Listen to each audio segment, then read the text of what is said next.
Hello Red Raiders, my name is Ryan Ortegon. I'm a photographer slash videographer here at the Daily Toreador, and you're watching DT Week in Review, a show all about your news throughout the week.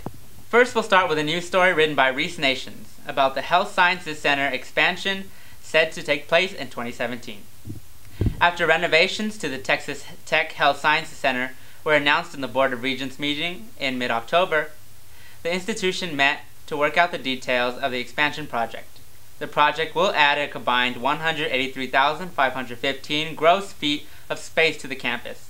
The expansion will also add a conference center that will enable the Health Sciences Center to host events that would otherwise require renting space elsewhere in the community.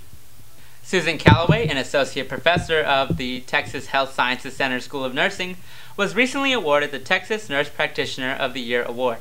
Texas Nurse Practitioner bestows the award every year to a distinguished nurse practitioner who demonstrates excellence in his or her field of work and is thought of as a role model in the nursing profession, according to the Texas Nurse Practitioner website. Calloway works directly with adults of all ages, particularly college students, with their mental health disorders. The stigma associated with these disorders inspired her to do something that would benefit people coping with them. Calloway said, "At Texas Tech, there's an emphasis on community leadership. This means that people in rural areas don't have to worry about being overlooked." That story was also written by Reese Nations. The Texas Tech Graduate School was recently named one of the top 50 best value choices for prospective students in 2017. Tech is ranked 17th on the list of value colleges according to a Tech news release. The organization ranks schools based on the institution's reputation, cost annual average tuition, fees for graduate students, and return on investments based on mid-career salary. Other Big 12 conference schools listed are the University of Texas at Austin, Iowa State University, University of Oklahoma, and University of Kansas, according to the Value College website. The stat story was written by Michael Cantu. Now on to sports. After losing a close game to the Oklahoma Sooners in a 66-59 score, the Red Raiders seek to find a way to get back on top and possibly secure a bowl game as the season continues. Here's Brandon Solis, the sports editor for the Daily Toreador, to talk more about how the team plans to proceed with the season. Brandon? Hi, I'm Brandon Solis, sports editor for the Daily Toreador, and I'm going to talk about Texas Tech football.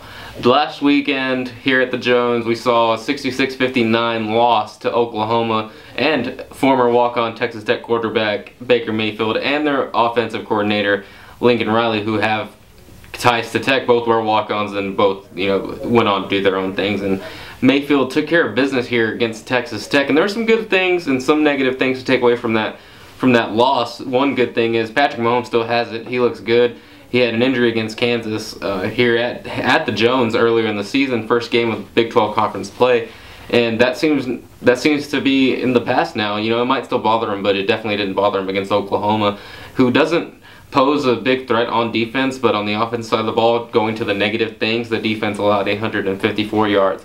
So definitely need to improve on that side of the ball. Offense is there, but it's definitely one-sided. And this weekend, the boys go to Fort Worth to take on the Horned Frogs. So we'll see how they definitely do against them.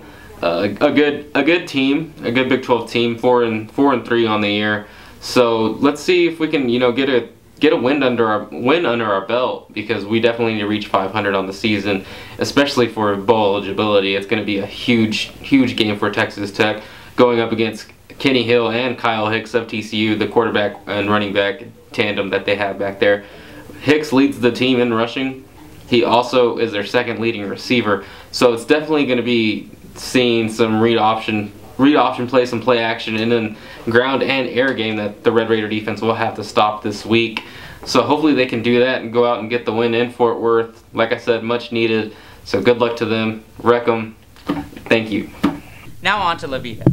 Alex Williams, a senior music education major from Mansfield and a drum major for the Going Band, has succeeded in publishing his own cookbook titled No Money, No Time, No Problem.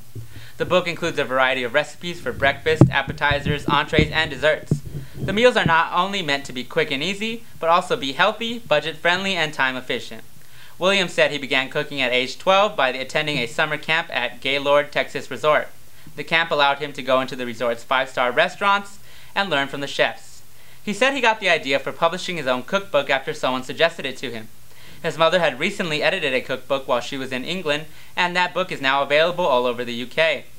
Williams created the recipes, shot photos, and typed up the book, while his mother worked on the layout.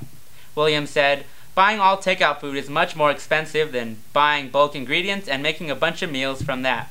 People need to get back in the kitchen." That story was written by Alyssa Acosta. With Halloween right around the corner, LaVida staff writer Kirby Warner talks to the Lubbock Ghost Investigation Society. The group was formed in January 2008 in order to research, find, and record the existence of ghosts. They also want to help people living in the areas of paranormal activity to come to terms with the experience. Kelly Smith, the Ghost Investigation Society's equipment manager and technician, said much of the equipment is basic, such as instruments to detect electrical fields, digital voice recorders, geophones, and motion detectors. Smith said he and his wife conduct investigations beforehand on the suspected haunted area. The investigation includes asking questions such as what the occupants think is wrong and the history of the area. Anita Fisher, the president of the Lubbock Ghost Investigation Society, is one of the sensitives in the group. A sensitive or medium is a person who can communicate with or sense spirits according to the organization's website. Fisher said, "We don't try to bring them into this world. We're not trying to conjure them up. All we're trying to do is put them to rest." Before we move on to this week's picks, here is a recap video from Wednesday's Safe Tree event created by our very own Victor Rodriguez.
Now to this week's picks.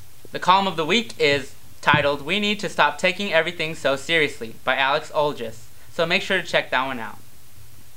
The photo of the week is an image captured by Elise Bresler during the Texas Tech vs. Oklahoma football game this past Saturday.